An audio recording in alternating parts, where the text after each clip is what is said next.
ವಚನ ನಮ್ಮ ಗಮನ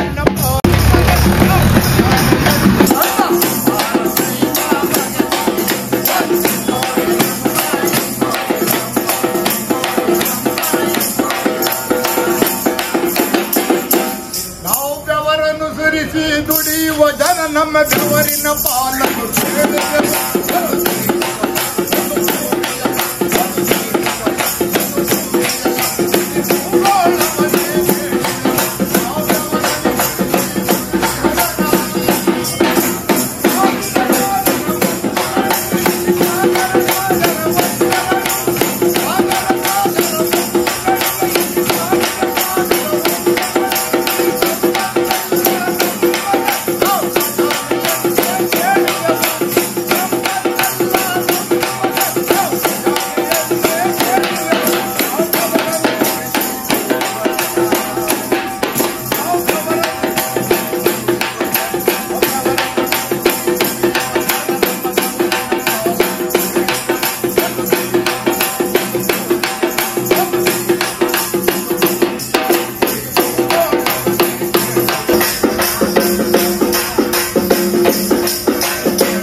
ದೊಡ್ಡಬಳ್ಳಾಪುರ ತಾಲೂಕು ನಿವೃತ್ತ ನೌಕರರ ಸಂಘದ ವತಿಯಿಂದ ಈಗಾಗಲೇ ಕೇಂದ್ರ ಸರ್ಕಾರ ತಗೊಂಡಿರ್ತಕ್ಕಂಥ ಪಿಂಚಣಿಯ ವಿಚಾರವಾಗಿ ಈಗಾಗಲೇ ನಮ್ಮ ಅಧ್ಯಕ್ಷರು ಮಾತಾಡಿದ ಹಾಗೆ ಪಿಂಚಣಿ ವಿಚಾರವಾಗಿ ಸಾಕಷ್ಟು ಜನರಿಗೆ ನಮಗೆ ತೊಂದರೆ ಆಗ್ತಿದೆ.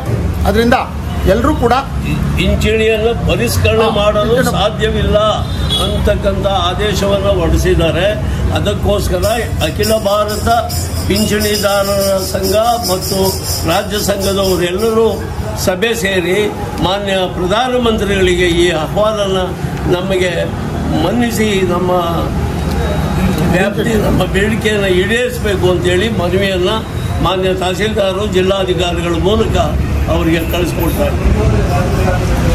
ಇದಕ್ಕೆ ಎಲ್ಲ ಸರ್ಕಾರಿ ನೌಕರರು ಕೂಡ ದೊಡ್ಡಬಳ್ಳಾಪುರ ತಾಲೂಕಿನಿಂದ ಬಂದಿರುವಂಥದ್ದು ತುಂಬ ಅರ್ಥದಾಯಕವಾಗಿದೆ. ಹಾಗೆ ಅವೆಲ್ಲರೂ ಕೂಡ ಅಭಿನಂದನೆಗಳನ್ನು ಸಲ್ಲಿಸ್ತೇವೆ. Thank you very much. ಬಹಳ ಮುಖ್ಯ ಇದು. ಯಾಕೆಂದರೆ ಒಗ್ಗಟ್ಟಿಲ್ಲದೆ ಯಾವುದೇ ಕಾರ್ಯವನ್ನು ಸಾಧಿಸಲು ಸಾಧ್ಯವಿಲ್ಲ. ಎಲ್ಲರೂ ಒಗ್ಗಟ್ಟಾಗಿರಬೇಕು. ನಮ್ಮ ಹಕ್ಕು ಇದು.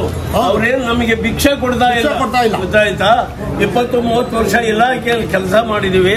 ನಮ್ಮ ಹಕ್ಕನ್ನು ಪರಿಗಣಿಸಿ ಕೇಂದ್ರ ಮತ್ತು ರಾಜ್ಯ ಸರ್ಕಾರಗಳು ಈ ನಿಟ್ಟಿನಲ್ಲಿ ಕ್ರಮ ತೆಗೆದುಕೊಳ್ಬೇಕು ಅನ್ನೋದು ನಮ್ಮ ಬೇಡಿಕೆ. ಈಗಾಗಲೇ ಹಿಂದೆ ಕೋರ್ಟಿಂದನೂ ಕೂಡ ನಮಗೆ ಆದೇಶ ಆಗಿದೆ. ಯಾವುದೇ ಕಾರಣಕ್ಕೂ ಪರಿಷ್ಕರಣೆ ಆಗಲಿ ಅಥವಾ ಪಿಂಚಣಿ ಆಗಲಿ ಲೋಪ ಆಗಬಾರ್ದು. ಅವ್ರಿಗೆ ಆಗ್ಬೇಕಂತ ಕರ್ತವ್ಯಗಳೇನಿದೆ ಆ ಟೈಮ್ ಆಗಲೇಬೇಕು ನಿವೃತ್ತ ನೌಕರಿಗೆ ಅಂತ ಇದೆ. ಹಾಗಾಗಿ ಕೋರ್ಟ್ ಸ್ಪಷ್ಟವಾಗಿ ಹೇಳಿದೆ, ನೌಕರರ ಬೇಡಿಕೆ ಭಿಕ್ಷೆ ಅಲ್ಲ, ಅವರ ಹಕ್ಕು. ಇದು ಬಹಳ ಮುಖ್ಯ.